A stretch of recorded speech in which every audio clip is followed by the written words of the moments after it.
Hey, welcome to Tabletop Skirmish Games. I'm Lee, and in this video we'll be looking at the difference between a LEMAN RUSS battle tank and a LEMAN RUSS Demolisher.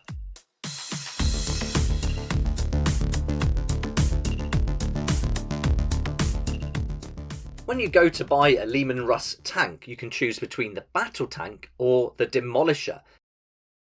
Both tanks are the same price, and it says on the Games Workshop website the different weapons that the tanks come with. But if you're new to playing the game, just hearing the names of these different weapons might not mean anything. So I thought it'd be fun to get the boxes open, take all the contents out, have a look at them side by side, go through all the weapons and the different options you've got for each tank, and then also build them so you can see what they look like side by side.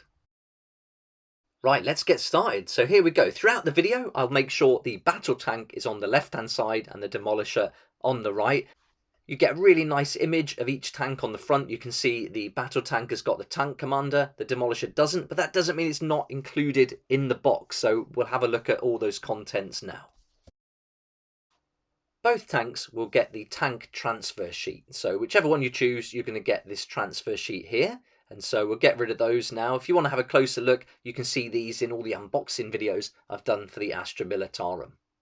Then you're going to get these two large sprues with all the side pieces of the tank and also the tracks. Now these are exactly the same, so there's no difference on this sprue for either of the two tanks. So we can put those to one side. All the differences in the sets will be on these two sprues. So let's get zoomed in and have a closer look. The top half of the sprue is exactly the same for either tank. You've got the chassis, and then you've got all the components for the side sponsons as well, and some of the different weapons that both tanks can use. But as we come down to the lower half of this sprue, that's where we're going to see the difference for these tanks. Let's start with the turrets, and you're going to get this piece here and this piece. They're going to form the main parts of the turret, and the Demolisher is slightly different, and we'll zoom in a little bit later once I take them off the sprue and see that.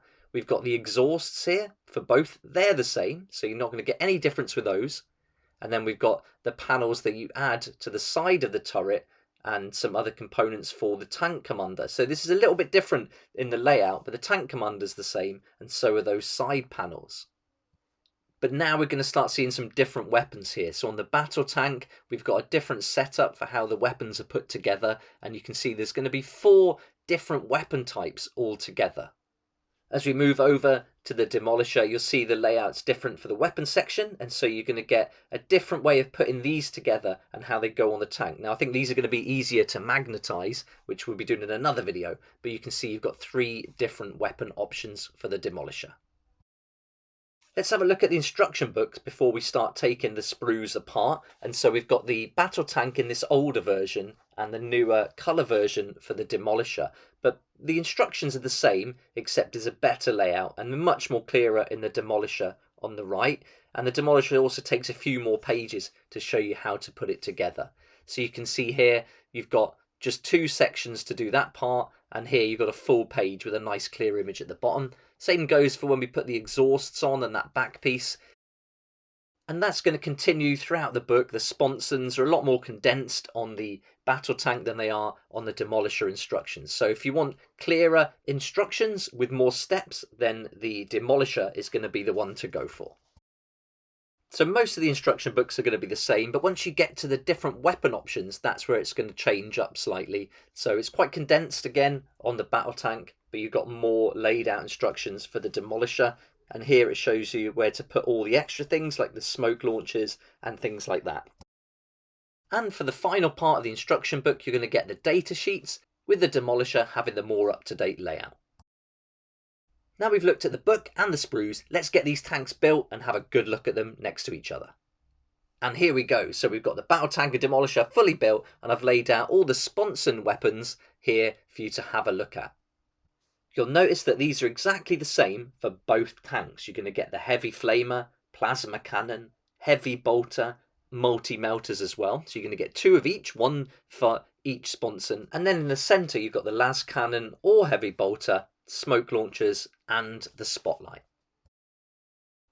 You've got your model included for your tank commander, and although the layout's a little bit different on the sprue, they're both identical, and you've also got this other little part which has some extra handles that you can put on your tank. Now we're on to the best bit, the main weapons for the tanks. So here you've got the Vanquisher battle cannon, the regular battle cannon, you've got the Exterminator autocannon, and the Eradicator Nova cannon. For the Demolisher, we've got the Plasma cannon, the Gatling cannon, and then finally the Demolisher cannon. My favourite is the Punisher Gatling cannon. I think it's awesome. Rolling 20 dice when you shoot is just great fun. But let me know which is your favourite weapon in the comment section below. But this bit, I think, is where I really wanted to know. Do you get all the weapons from the battle tank included with the Demolisher? Or do you only get the Demolisher weapons? And so hopefully if you've got that same question, now that's been answered, for the Demolisher, you only get those 3 weapons. There's another slight difference on the back of the turret as well, and also on the back of the tank chassis you can see you've got the Aquila on the battle tank but not on the Demolisher. And then if we look at the turret a little bit closer, you've got a piece that you can add to the Demolisher that doesn't come with the battle tank, and they're also a little bit different before you add those. So that adds a bit more height, makes it a bit more chunky, and you've got the choice between this one here or the Aquila. The way you put the different weapons on the turret is different too. For the Demolisher, you've got this piece, which they all link into. So for magnetising, this one is going to be a lot more straightforward. For the battle tank, you've got the battle cannon and Vanquisher battle cannon that go into this piece. So that would be really easy. You don't even have to magnetise them if you don't want to. But these two do need to go in the turret itself. So I'm going to have to watch some other videos and find out exactly how to magnetise those. There we go, that's a close-up look at the LEMAN RUSS battle tank and the LEMAN RUSS Demolisher, and hopefully this has given you a really good idea about what you get in each of the boxes and why these 2 tanks are different. I think it's a shame you don't get all the different weapon options in one box, but you could certainly mix it up, get a couple of each for your army, and then have a choice of the weapons and different loadouts that you can put together for your various lists. Whichever tank you choose, you'll be able to use it as a tank commander, so you can buy either kit and it will work the same, and then you just choose the weapon from the data sheet. The same goes for Knight Commander Pask if you get that model, or use another model or the one included in these boxes as a proxy for him. It doesn't matter which tank you buy. But depending on the tank you buy, you will be limited by the weapons that are included in the box. And for the regular LEMAN RUSS battle tank, you can use either box again for that, no problem, but the same applies. Whichever weapons are included, those are the ones you can choose from the datasheet, or of course, proxy any of them for any of the weapons. As long as your opponent's happy and knows what you've equipped the tank with, there's no problem with that outside of competitive games. I hope you found this video helpful, and now you know exactly what's included in both these boxes. You can make a decision as to which one to add to your collection, or why not get both. I'd love to know which is your favourite version of the LEMAN RUSS and what's the favourite weapon you like to put on it. Let me know in the comments below, and also share any tips you've got about playing them in an Astra Militarum army. I'll put some links in the description below so you can go to Element Games or Wayland Games to pick up the Battle Tank or Demolisher, save up to 20%, and also support the channel as I get a small commission from every sale made through those links. So if you choose to do that, I really appreciate it. It really helps the channel, and so thanks so much. Thank you for watching the video too, and if you did like it, please hit the like button, subscribe for more videos like this, and don't forget to hit that notification bell to join me next time on Tabletop Skirmish Games. I'd like to say a huge thank you to my Patreon supporters who make these daily videos possible, and if you're interested in joining the community, it'd be awesome to see you there, and I'll put a link for that in the description down below.